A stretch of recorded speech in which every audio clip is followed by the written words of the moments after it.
Hello and welcome to the living room. Today we are going to take a good look at Miss Vanda Pearl Cooper here. There's the tag. I got her back in 2021. I believe it was in January, February of 2021 from Brookside Orchids. It was one of my very, very first online orders with them. I am going to be using Orchid Supply Store products. So if you'd like to get any of these products and get a 12% viewers discount, go to orchidsupplystore.com, type in TRISH in the coupon gift certificate area, which is now up at the top of the website when you go to checkout, and get your 12%. Doesn't matter if you buy an orchid, if you buy some super large bark, or if you buy some small bark. Also has African violet mix, regular houseplant mix, pots, bird houses, not bird feeders, but bird houses for them to nest in. Like I said in our Saturday strolling, spring is around the corner. The birds are going to be coming back. Might want to give them a little place to put a nest. But I realized when I was watering her last week, she's been in this bark for 3 years. I put her in this lovely Orchiata pot, which I've loved her in for the last basically 3 years, because I think I repotted her in November of 21. Not 100% sure, but she's this bark, even though I don't keep her super wet, the bark is starting to break down. As you can see, I can kind of peel it off there.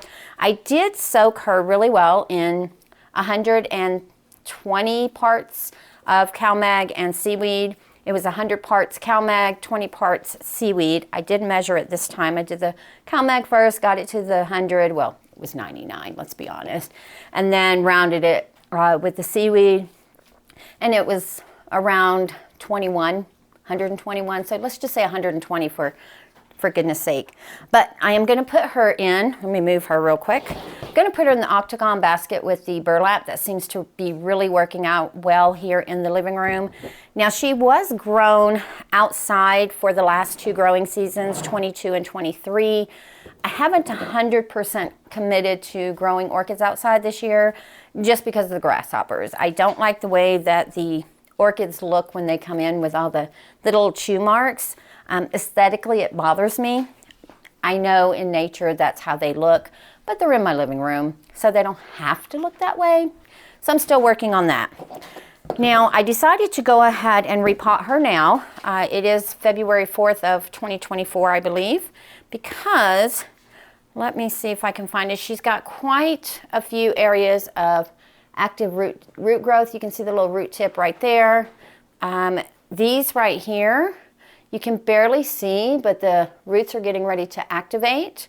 And she's starting to grow out of the pot. I want her a little bit further in so that maybe it will encourage her keiki that she grew in last growing season of 23 to develop roots of its own. I'm going to leave it attached to the mama for as long as possible. I'm also going to raise you guys up a little bit. I realize this is really kind of low, so we're going up the elevator we go. There we go. So you guys can kind of sit a little bit better. Do have my little bowl here, and I will be using the mycorrhizal fungi. And a lot of you have asked me where I get mine. I do get mine off of Amazon. I'm going to show you the brand that I use. I am not sponsored by the brand, nor am I an Amazon associate affiliated with either in any way. But since you asked, here is the brand that I use. It's only 2 ounces. I just got this in the mail yesterday, and I still have about that much left of the 2 ounces that I purchased about a year ago. So it does last a long time, depending on how often you repot, depending if you're using it for other houseplants, etc., etc. They do have larger sizes, different brands, that kind of thing. Now, with it being in the Orchiata pot, this, in theory, should be able to just pull her up. But I am going to go just around the edges, like this root right here is kind of grown in, and see if I can pull it out, and I cannot. Make sure it didn't go up underneath. But we'll just tip her, and then just have to be cognizant of where the keiki is, because I don't want to break the keiki. And I am going to be putting her into a large Vanda Bark, again from Orchid Supply Store. Let's loosen her up a little bit. She had roots on the bottom that were a little stuck. And then I'm also going to throw in a mixture of some small bark, because that is what she's in, medium and small bark, lots of perlite. I think I might lose this root. Nope, it came right on out. Awesome.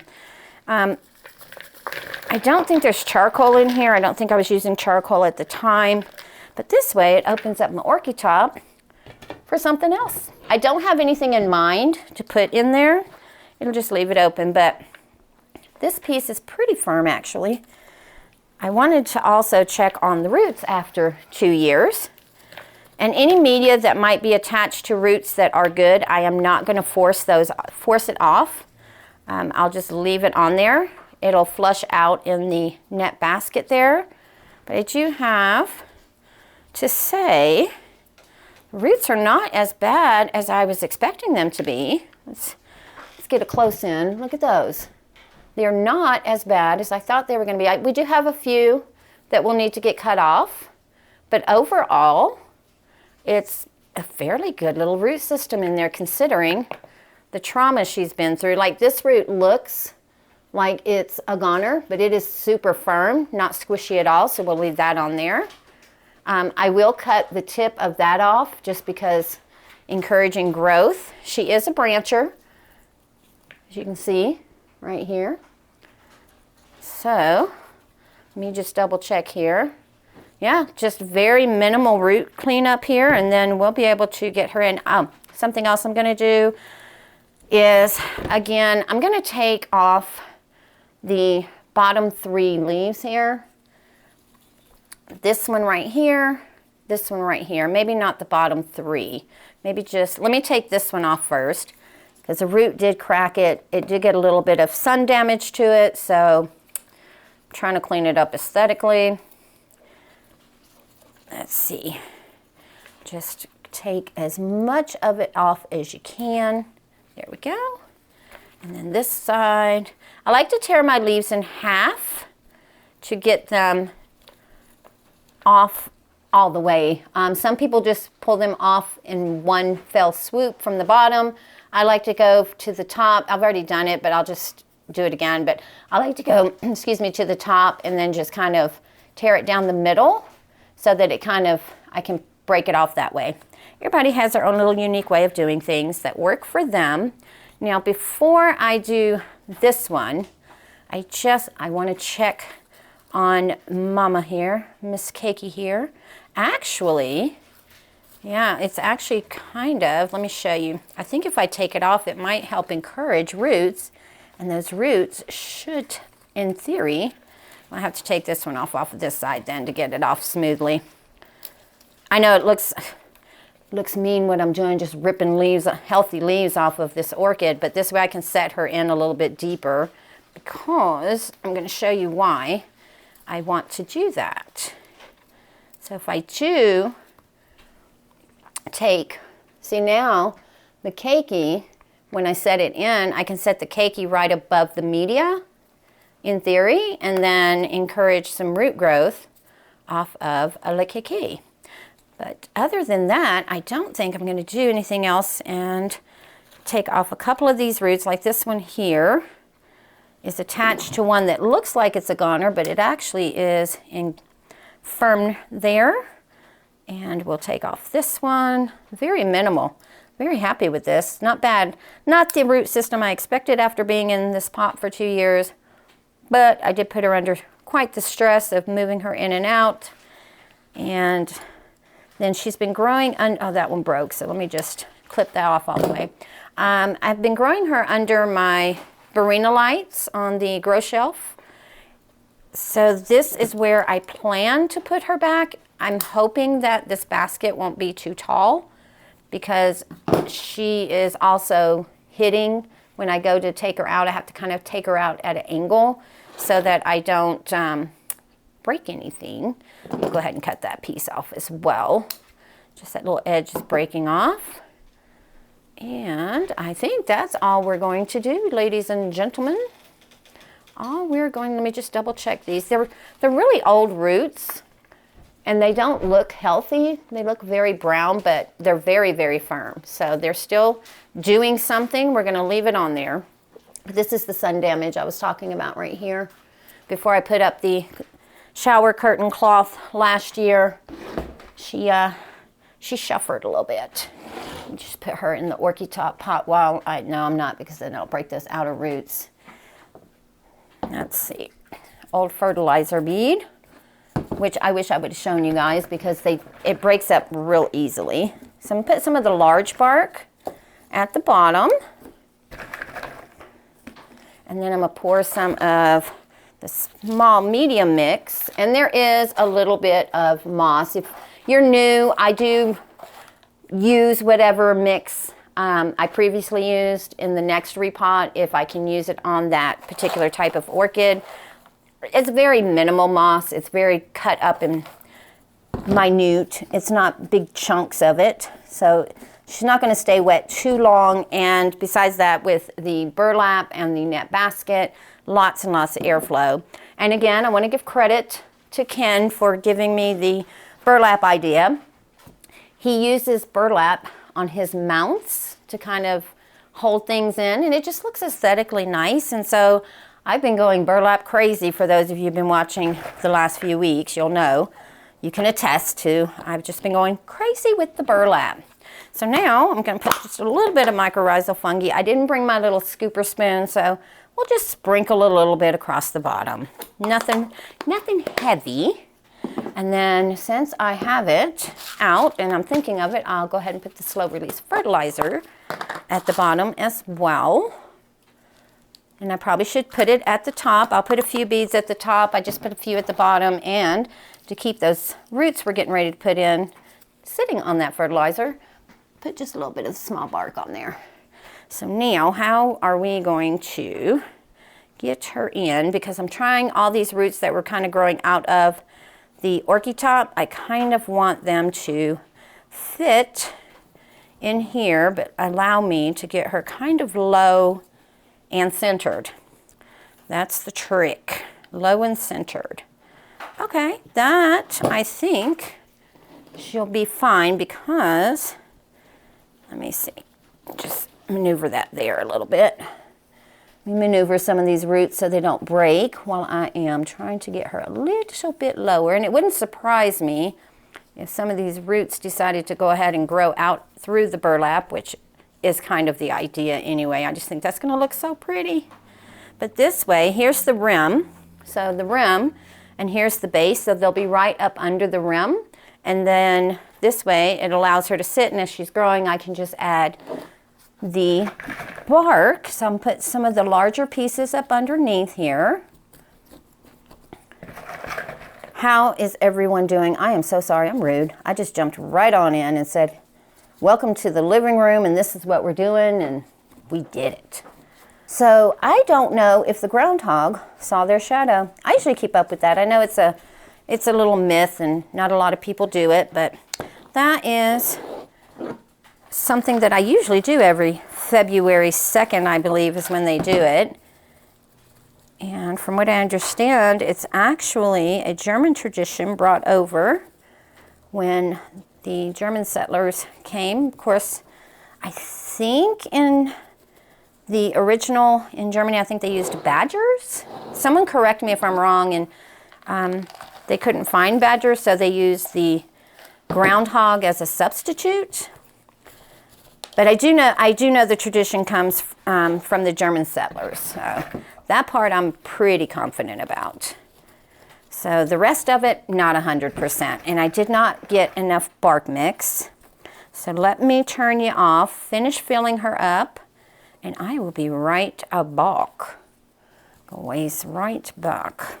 Because I was kind of low on the large bark, because I used a lot of it on a previous Vanda. So let me go get some more smaller bark, medium bark, that mixture together, and we'll be right back. So I was going outside to get some of the bark, and then I realized that my little Phalaenopsis here, she is one of the ICPU from November of 2023, didn't make it, and she's kind of been sitting in the spot I put her in since November. I know I'm horrible. I'm just going to reuse this because this is all brand new Orchiata Perlite, and it is the small medium, exactly what I'm looking for. And this is what she went in there with. They weren't very good roots, but she is number 12 for those of you who are interested. And I'll link the video below of the November ICPU orchids for those of you who want to go check that out. And then, let's see, go from the front here. And I'm going to show you guys something I also noticed as I was coming back. It is kind of cute, actually. All right. So again, I'm going to fill it up to right before where the keiki is so that she, let me make sure that doesn't get down in the leaf. There we go. So that she will hopefully be encouraged to grow some roots. I kind of got excited because when I first saw the growth, I thought I was going to get my very first spike. And then it turned out to be a keiki, but that made me even excited too, because now eventually I'll have one I can take off of Mama and share with one of you wonderful people. So once that happens, I will let you know, and we'll figure out a way to do a little giveaway of that one. And you want to watch the progress of Miss Vanda Pearl Cooper here, because I really am expecting that with this freshening of media, one, the keiki will definitely start producing some roots here in the next few weeks. And I'm crossing my fingers that this is the year I get a bloom. So like I said, I've had her since 2021. So that is right at that 2-year mark. She was near blooming size then. Near blooming size, I know, is anywhere from that next season to 5 years. But I'm hoping that she will bless me since I freshened her up and gave her all this lovely new mixture to live in, and gave her the cow mag soak with a little bit of seaweed. Like I said, it was about 20 parts per million. That perhaps she will say, okay, you've waited long enough. Let's see what she looks like as the finished product. I kind of like that. There we go. And I am just leaving the burlap where it is. But what I was going to show you is, remember I said I can see one of the roots coming out? Well, that root just, as I was putting her in, I guess, popped right on through the little hole there. So we're just going to let it grow out. And eventually, it will wrap around. What I am going to do with this one, though, is I'm going to take some wire and just kind of put it up under the basket and then hold it down that way. This way it's not sticking out, but it's not, I don't have to cut it off either. Let me know in the comments below if you think she'll bloom for me now that I've given her this new home. And do you think the keiki is going to go ahead and start kicking out some roots? Because she's pretty big, so she should be starting her own root system soon. I'm excited, very excited. And the blooms on this are kind of like a yellowy orange from what I remember. I can't wait. I just cannot wait. You guys have a beautiful day. If you liked the video, go ahead and give it a thumbs up. If you didn't, give it a thumbs down. Tell me why. And if you would like to see more and follow her progress along with the rest of these ladies back here, go ahead and hit subscribe. Hope you have a beautiful day, and I'll see you later.